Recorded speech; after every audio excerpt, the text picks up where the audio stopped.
Before we begin today's conversation, I want to acknowledge the fact that we're coming to you from Treaty 6 territory and the traditional land of the Cree, Saulteaux, Dene, Dakota, Lakota, Nakota, and the Métis nations. From them, we can learn to be grateful for the land, the water, and the skies that make all of this possible. And we can also learn from them the importance of recognizing our shared responsibility over these resources and how we have to work together to make sure they're still there for our children and our grandchildren. In a roundabout way, sort of, that today's talk touches on this theme of shared responsibilities, intergenerational responsibilities. When the cooperative world learned that Mountain Equipment Co-op was being sold to an American firm, there was a collective sense of betrayal that maybe somehow the members had been left out of the decision-making process about their Mountain Equipment Co-op and what would that mean for generations to come. So before we get our guest to talk about how the law might have been applied differently in the MEC case, a word on our Brown Bag series. Our Brown Bag series is structured around a conversation with invited guests, today Anna Lund, but it's also much more about creating space for informal conversations because these are the tissues that bind us together. To that end, we structured the process to allow for some good, hopefully strong, informal conversations. So after Anna's done speaking, we're going to have about a 15 to 20 minute breakout conversation, maybe after Jen and I have had a little chat with her. And then we'll regroup. Then we'll have a kind of plenary conversation. Then we'll wrap things up. So with that, I'm going to turn over things to my co-host, Jen Budney, to say a few words about herself and introduce our speaker. Hi, everybody. My name is Jen Budney, and I am a professional research associate at the Canadian Centre for the Study of Co-operatives. And we are absolutely thrilled today to introduce you to Anna Lund, who is an associate professor in the Faculty of Law at the University of Alberta in Edmonton. Anna researches and teaches in areas including insolvency law, corporate law, civil procedure, and access to justice. She has a book out from 2019. Her book is Trustees at Work. And this book looks at how the personal insolvency system in Canada sorts debtors into the categories of deserving and undeserving. I know that there are some people in here working in poverty reduction. I think this is a very interesting case for us to look at. Her current research interests include foreclosure law and practice, environmental liabilities and insolvency proceedings, and alternative forms for legal organizations, which includes nonprofits and, of course, cooperatives. I want to give a special thank you to Sarah Buhler from the College of Law at University of Saskatchewan, who introduced Anna to us. And I want to note, especially for those of you who live here in Saskatoon, that Anna is going to be coming to the University of Saskatchewan next year in 2023 for a period of time, approximately 6 months, I think, Anna, you can correct me if I'm wrong, to be the Etsy Chair in Business Law at the College of Law. And here she's going to be researching and hosting some events on low-income, supportive, cooperative housing. And I think she and Sarah Buhler will be making some public events around this as well. So next year, keep your eyes peeled for that. So again, we're just thrilled to have Anna here. As you all know, the MEC case has been a huge topic of conversation and debate in the cooperative sector. And I think that today we're going to have a lot of great legal background on this case and a lot of great questions arising from it and some answers too. So thank you, Anna, for joining us. Well, thank you for that very generous introduction and for having me here today. This is really a treat for me to get to talk to so many of you who are so deeply enmeshed in cooperatives. I'm, as Jennifer mentioned, I'm joining you from Edmonton, also from my basement. This is Treaty 6 territory. It's a traditional homeland of the Métis and a gathering place of the Cree, Blackfoot, Métis, Nakota Sioux, Iroquois, Dene, Ojibwe, Saulteaux, Anishinaabe, Inuit, and many more. I want to start my talk just by acknowledging that it has been a rough week. There is war in the Ukraine. There is suffering in many other parts of the world. Yesterday, we heard from the Kapaweno First Nation announcing that they'd found 169 graves at the St. Bernard Mission School in Northern Alberta. There was a climate change report on Monday, which was not good news. And in moments like these, it's easy to feel overwhelmed and helpless. But something I keep coming back to is that we do have agency. We all have a role to play in tackling these big challenges. And that we can make make more impact when we work with other people. And something that I'm really curious about is the ways in which the law supports these collaborations, and in particular, supports these collaborations through legal form, whether that's cooperatives, corporations, nonprofits, unincorporated associations. They shape the ways we interact with each other and the ways that we interact with the wider world. This is part of what has me thinking about cooperatives. But Mountain Equipment Co-op is also sort of a personal story for me. I grew up with parents who are very serious canoeists. This is a picture of us out for a 3-week-long canoe trip when I was 4. They became Mountain Equipment Co-op members shortly after MEC opened its initial location in Calgary. And as a kid, one of our favorite things to do in Calgary was to go to Mountain Equipment Co-op and hide from our parents in their rack of sleeping bags. There's a running family joke about the size of my father's patronage return based on how much he was spending at Mountain Equipment Co-op. When I was a university student, I worked part-time at Mountain Equipment Co-op. My favorite place to work was in the boot section. Time really flew by there. But I've never been particularly active in the governance of the organization, which it turns out a lot of us weren't.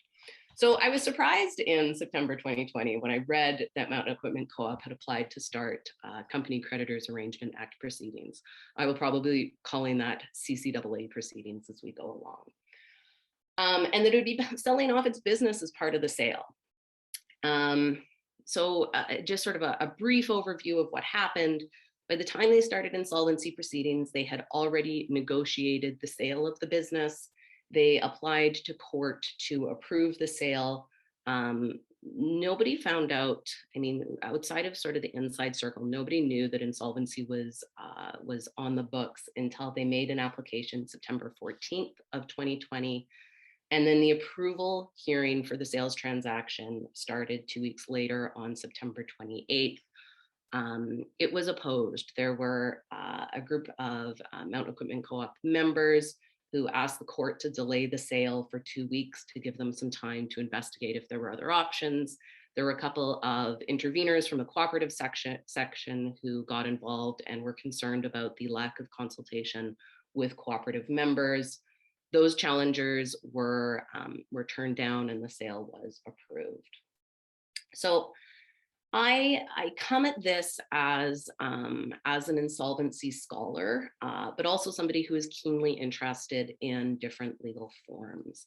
And I think that there's a couple of different ways that we can understand what happened in the Mountain Equipment Co-op insolvency. The first is to understand this as one more illustration of what is wrong with a pre-pack sale, okay? In insolvency, often what happens is a company is having financial difficulties. They start insolvency proceedings. And then during those insolvency proceedings, they say, you know what, we're going to have to sell the business. So they apply to court to approve the process that they're going to use to sell the business. All the stakeholders can show up and argue about whether a sale is appropriate, what the sale should look like. And then the business is taken out and marketed to potential purchasers, and the sale terms are negotiated, and the business is sold, and then the money's divided up amongst everybody who's owed money. A pre-pack process looks a little bit different. In a pre-pack process, this is like the Mountain Equipment Co-op one. The business is marketed to potential purchasers and a sale is negotiated before the insolvency proceeding is started. Once the insolvency proceeding is started, they're just asking the court to approve this sale that has already been negotiated. So what this means is that most stakeholders aren't involved in the sale negotiation. Usually the debtor's involved. Often their primary lender, so usually a big bank, is going to be involved in the pre-insolvency negotiations, but other stakeholders aren't. And this raises a number of concerns. Empirically, a colleague of mine at Western University, Alfonso Nochilla, has looked at prepacks in the United Kingdom, and he has found that as compared to other ways of dealing with a debtor company's assets, these benefit the creditors, the big creditors who are involved in the negotiation, right? So there is a concern that, that this process is bad for other stakeholders. But it also lacks transparency. There's not court oversight of the pre-insolvency negotiations. And then it's hard for the court to say no once the insolvency proceedings start and the debtor is there asking for the sale transaction to be approved. Why is it hard to say no? Because the court is given what's been described as sort of a deal or disaster argument. Either you approve our deal, or the business is going to shut down. Everybody's going to be out of a job. Everybody's going to be worse off than if you approved this. And it's hard for a court to push back against that kind of transaction once it has reached that point. And I want to pause here to note that one of the goals, one of the points behind the Company Creditors Arrangement Act, the CCAA, it's a piece of legislation from the Depression era. One of its goals is to help businesses continue operating. Why? Because we recognize that there are significant disruptions when businesses shut down. Employees lose their jobs, other companies who have supply relationships lose business, landlords lose tenants, governments lose tax revenue. We want to avoid that. So there's really an emphasis on trying to save businesses. So one way of looking at the Mountain Equipment Co-op story is that it's just another example of prepacks being used in a way that doesn't seem fair to the stakeholders, in this case, the members who weren't involved in the prepack negotiations. Another way of thinking about this case is that the decision did not sufficiently reflect how cooperatives differ from corporations. An often repeated complaint by cooperative scholars is that few people understand cooperatives and understand how they differ.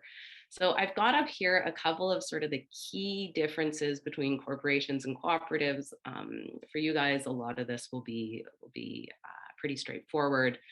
Corporations are set up to make a profit. That's their purpose. Cooperatives are set up to fulfill a shared need of the members. In a corporation, the basic rule is 1 vote per share. So if you own more shares, if you've invested more money in the corporation, you have a bigger say in corporate decisions. Cooperatives are built around a democratic ethos, and how that is put into action is it is 1 vote per member. Profits in a corporation are generally paid out by way of dividends. If you have more shares, you get more profit. In a cooperative, they're paid out through patronage returns, and it's based on how much business a member has done with a cooperative. That was the nerdy punchline to the joke with my dad, is he bought so much stuff from Mountain Equipment Co-op that he got these shockingly big patronage returns in years when patronage returns were paid out. The last row on my table is a residual claim. Okay, a residual claim is the idea of what happens to the value in a company when we're winding it down after the creditors have been paid out. In a corporation, if there's value in the company, it first needs to be paid to the creditors. Only if there is money after the creditors have been paid out do shareholders get anything. Okay, the idea is that shareholders have made this gamble that if the company does well, there's going to be all sorts of profits that they get to share in, but if the company does badly, they are last in line when it comes to being paid. Members of a cooperative may have a residual claim in the same kind of way, depending on what jurisdiction they're in. In BC, the jurisdiction that Mountain Equipment Co-op was incorporated in, they did. In a jurisdiction like Quebec, the legislation there says there's no residual claim to the members. If there's value when a cooperative is being wound down, it needs to be paid to another cooperative or a related organization. Why is this important for insolvency? Well, generally shareholders have a pretty big voice in how a corporation is managed. especially when big changes are being made to a corporation. Okay, so usually if you wanted to sell all of the assets of a corporation, you would not be able to do that without member approval. However, in insolvency, we circumscribe, we restrict a lot of the rights of shareholders. Why? Because if a corporation is insolvent, it means that their residual claim is valueless. Okay, it means that there's not enough to pay out all the creditors, so there is nothing left over for the shareholders.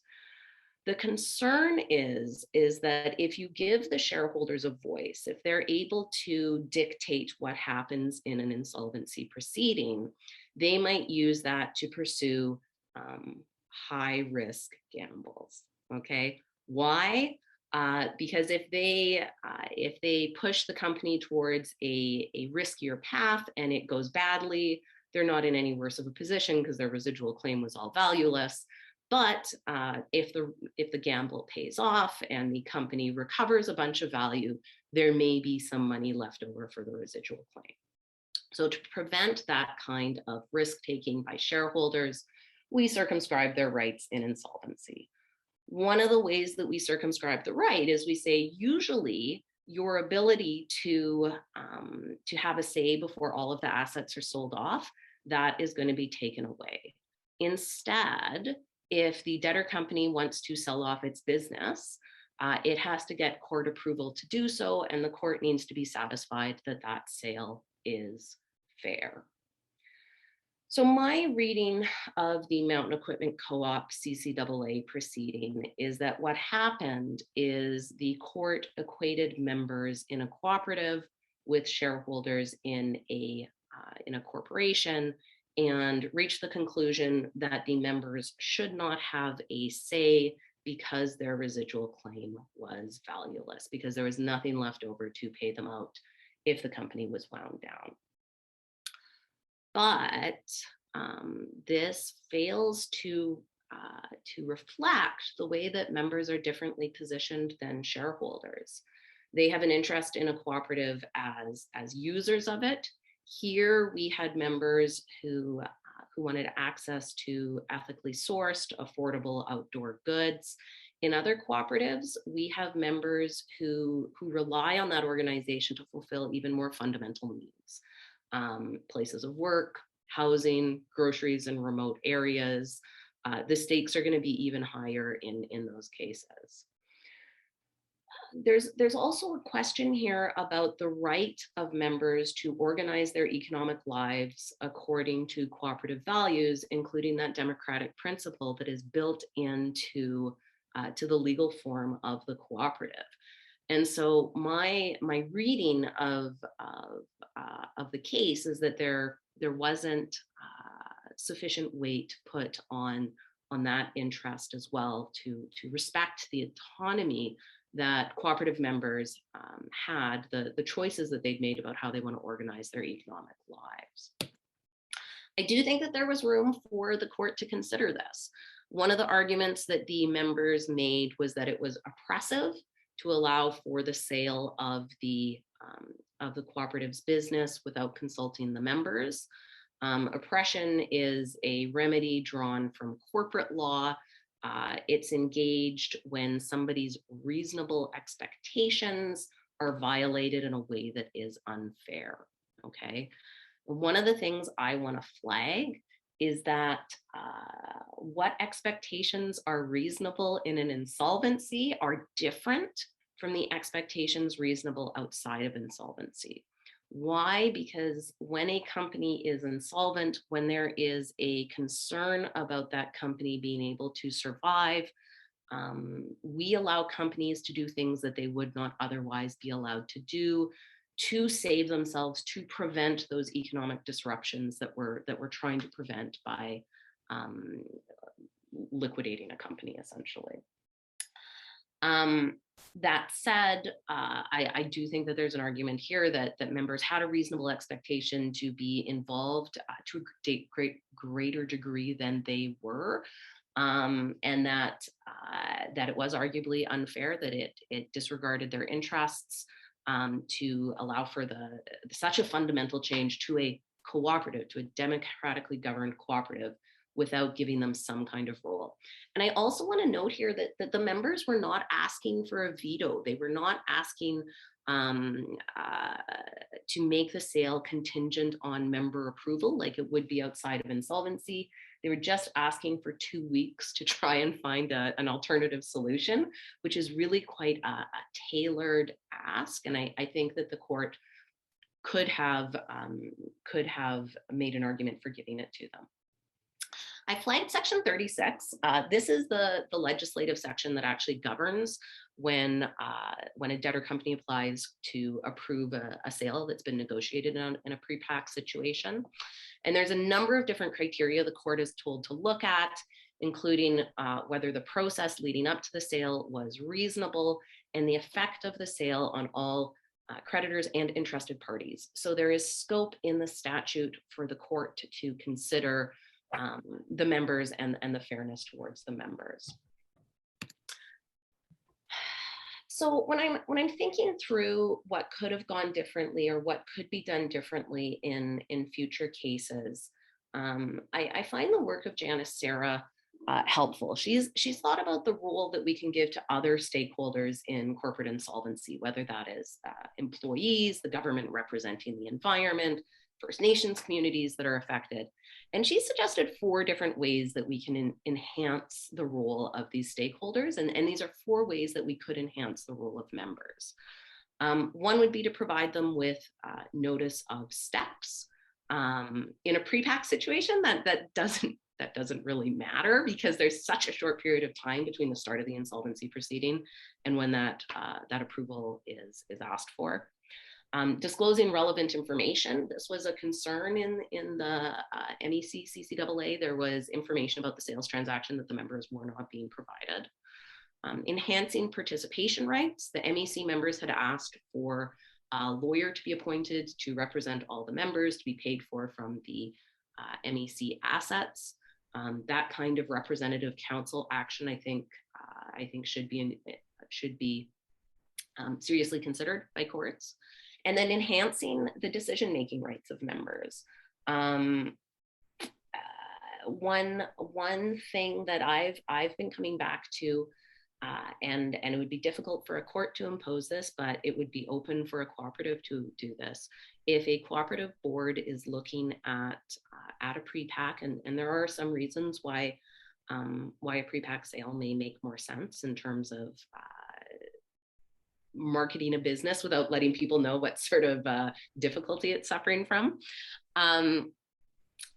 I ask myself, could you involve a representative of the members in the strategic committee that is overseeing that pre-pack sale negotiation process? So that's all that I'm going to say about the MEC insolvency, and I will pass things back to Marc-Andre to tee up our discussion. Thank you so much, Anna. Some great fodder for thought. I think this is a really interesting lens on this conversation that, to my knowledge, hasn't really been explored in quite the way you've done for us today. So this is great, and it's a great way to launch into our breakout conversation. We want to hear from you. Again, these brown bags are meant to be opportunities for people to socialize a bit. And so as you break out, we'd ask, if you don't know everyone in your group, tell folks who you are, where you're from, who you work for. And then we'll spend a few minutes discussing the question from Anna's presentation, which is up on her deck, but we're going to put it in the chat as well. So watch for that to pop into the chat, and you'll see that when you do the breakout. So with that, I'm going to ask Stan to break us out.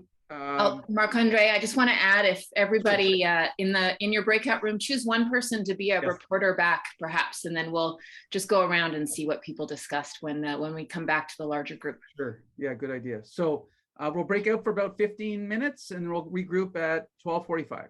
Welcome back, everyone. Jen, we can tag team here, and I can just kick it off and point to a group. I don't know if the groups had numbers, though, so it's hard to they did have numbers. It's a question of whether or not we paid attention to them. Exactly. Yeah. Did you catch a number, Jen? I didn't really. No, but I'd be happy to just tag our own group, the group I was lucky enough to be in. Sure. I was with Steve Davis and Isabel Finley and Kevin Harding. And so we had front row seats to some of the legal stuff around MEC sale. And so Kevin was just going to talk briefly about what we discuss as a group. We mainly listen to Kevin. Hi everyone, it's a pleasure to join you from the unceded territories of the Coast Squamish peoples with Musqueam, Tsleil-Waututh, and folks out in Vancouver. For those of you who don't know my name, I am the representative member of Mountain Equipment Co-op that launched the legal challenge. Lacey, who's on the screen here, was one of our team members there. And we really appreciated the opportunity to discuss the question. And I think where we started, Anna, was that your question asked what can members expect, and it needs to change to what ought members be able to expect. In terms of what members can expect right now, what we learned through the process is that the CCAA really locks members out of any consultation or meaningful discussion. The way that the law is applied by judges is that the ultimate goal is a sale, and in particular in a prepack, they're given the choice of unemploying 600, 700, a few thousand people and liquidating millions of dollars in value, or signing off on a transfer that has already been arrived at, that has been given guarantees that deposits have been paid. And judges in that case weigh probabilities, and the members, even though the members had tens of millions of dollars in soft and hard guarantees willing to stand up and refinance a cooperative, the judge was not interested in hearing the conversation. And when we turned to what ought members be able to expect, we looked at it from a handful of different levels. Legislation in Canada across the board guarantees members of cooperatives the right to assent to a sale like this. But with CCAA operating as federal legislation and provincial legislation not being able to fetter federal legislation in these cases, we had intended to make the case that they weren't at cross purposes, that a member consultation, a member opportunity to present an alternative in the space of 2 weeks would not block any sale, but our judge wasn't interested in hearing that. So what we need to do to a large degree is make sure that we solve these problems before they become problems with our cooperatives. We need to work on internal democracy. We might need to look at doing things in our founding documents and constitutions and bylaws, such as removing the authority of boards to actually negotiate sales without member consultation, because the sale contract that MEC took to the court hinged on the court approving the sale before the sale contract became effective.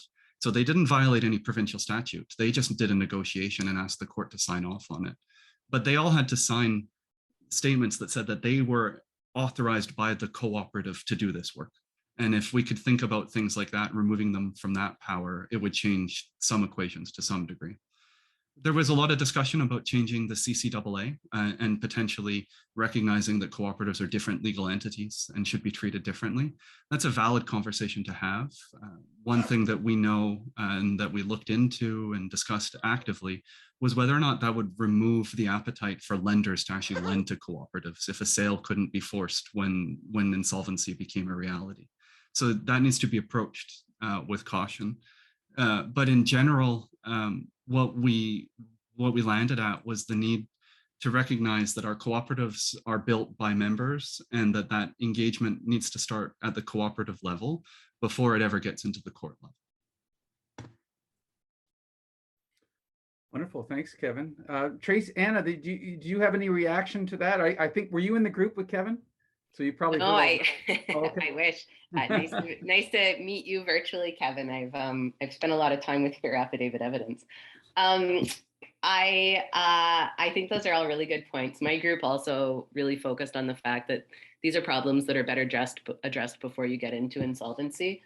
I mean, you know, the idea of having limitations in your internal documents. I mean, MEC did, right? MEC did require member approval in their rules, I believe. Kevin, there was some provision about member approval required. Yeah, it's template language from the provincial act, but it's only to authorize the sale. It's not to authorize the negotiations. So authorizing the negotiations may have short-circuited a pre-pack, but that's where I'm like a professional policy analyst, and that's my life. So it wouldn't necessarily hold out in reality. Yeah, I mean, the concern is that Section 36 gives the court the ability to approve a sale, notwithstanding anything in the constitutional documents or provincial legislation, right? So one of the things we talked about in my group was, who's on your board, right? And having people on your board who are committed to cooperative governance, democratic consultation.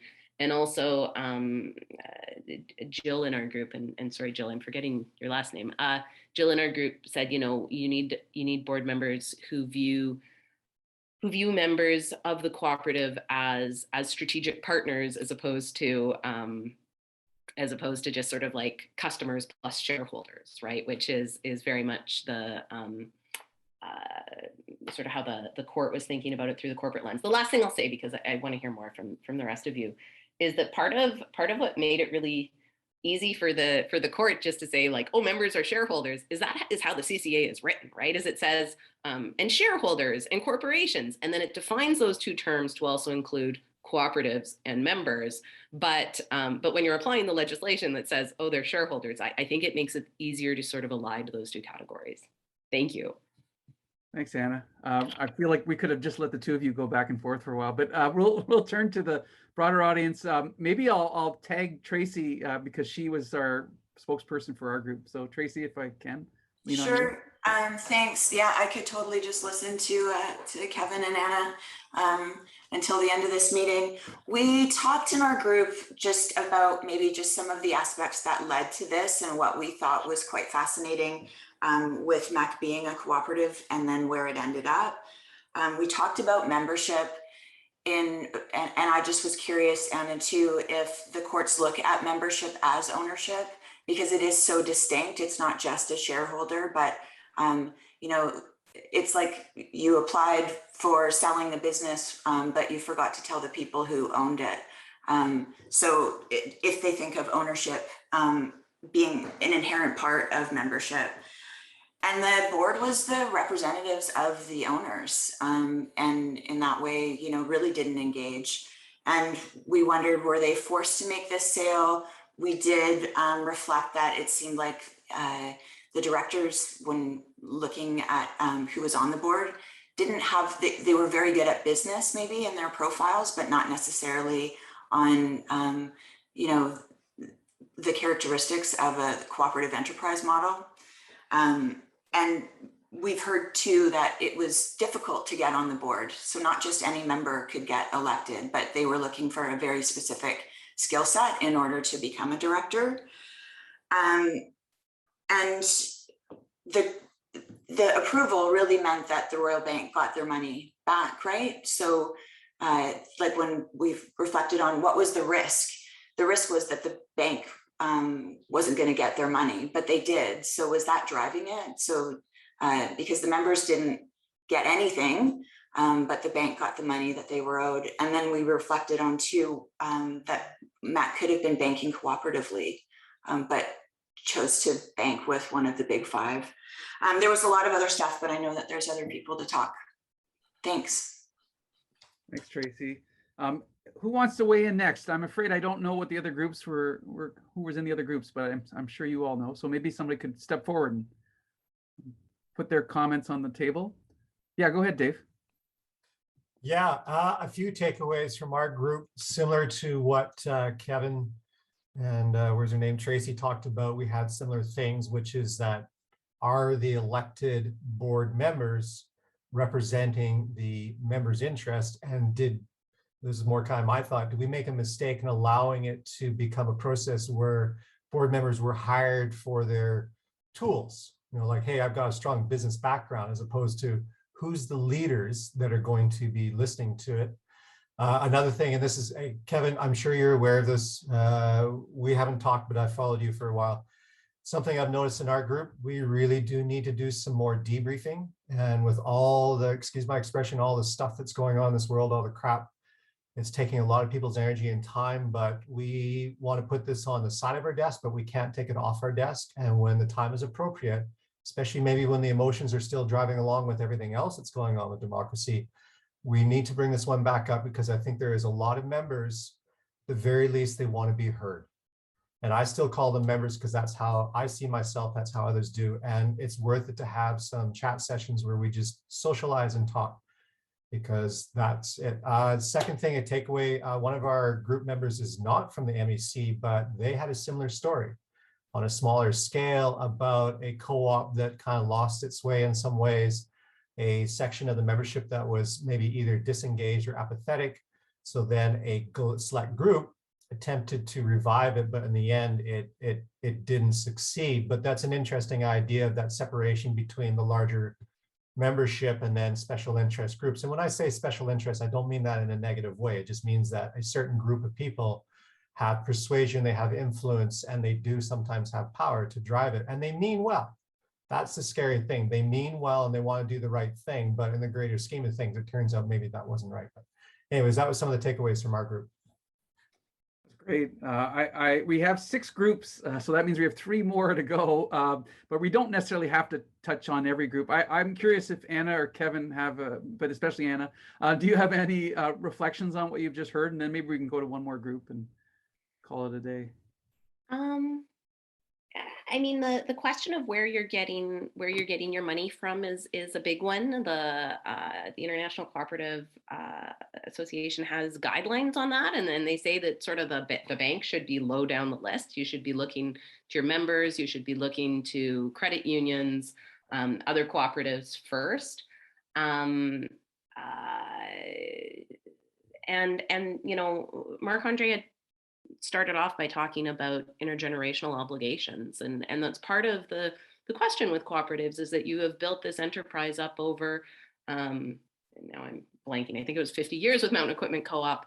That's 50 years of people contributing, of trying to build something, and you know, we need to be mindful of that, and fairness to past generations, fairness to future generations when we're going through these demutualization processes, essentially. Yeah. Great, thank you, Anna. And I see Ross has his hand up. I just want to say, Dave, part of these brown bag efforts is to engender some of those conversations. So welcome that comment. Go ahead, Ross, and this will be our last. Hi, nice to see you, Marc-Andre. Nice we had a short conversation between myself, really, and Rob Bruce, who was an incorporator of MEC back in 1971. So he had a historic point of view, and he made the observation that he and others he knew could see the writing on the wall as early as 2016, 2017. And I thought that raised an issue here, because as I looked at the list of 4 points that Anna raised from another academic's observations, the question became, do you want to introduce some kind of changes at the CCAA level as a co-op exceptionalism? In my mind, that's unlikely, but you could try, beat your head against the wall. Do you introduce it at the legislative level and at each provincial level? You could try, but it's superseded by the CCAA. And then you come down to the corporate level itself, which is the bylaws of the co-op and the corporate culture, the political culture within the co-op. And I thought a couple of comments just recently made spoke to that really what we need is vigilance at the democratic control level.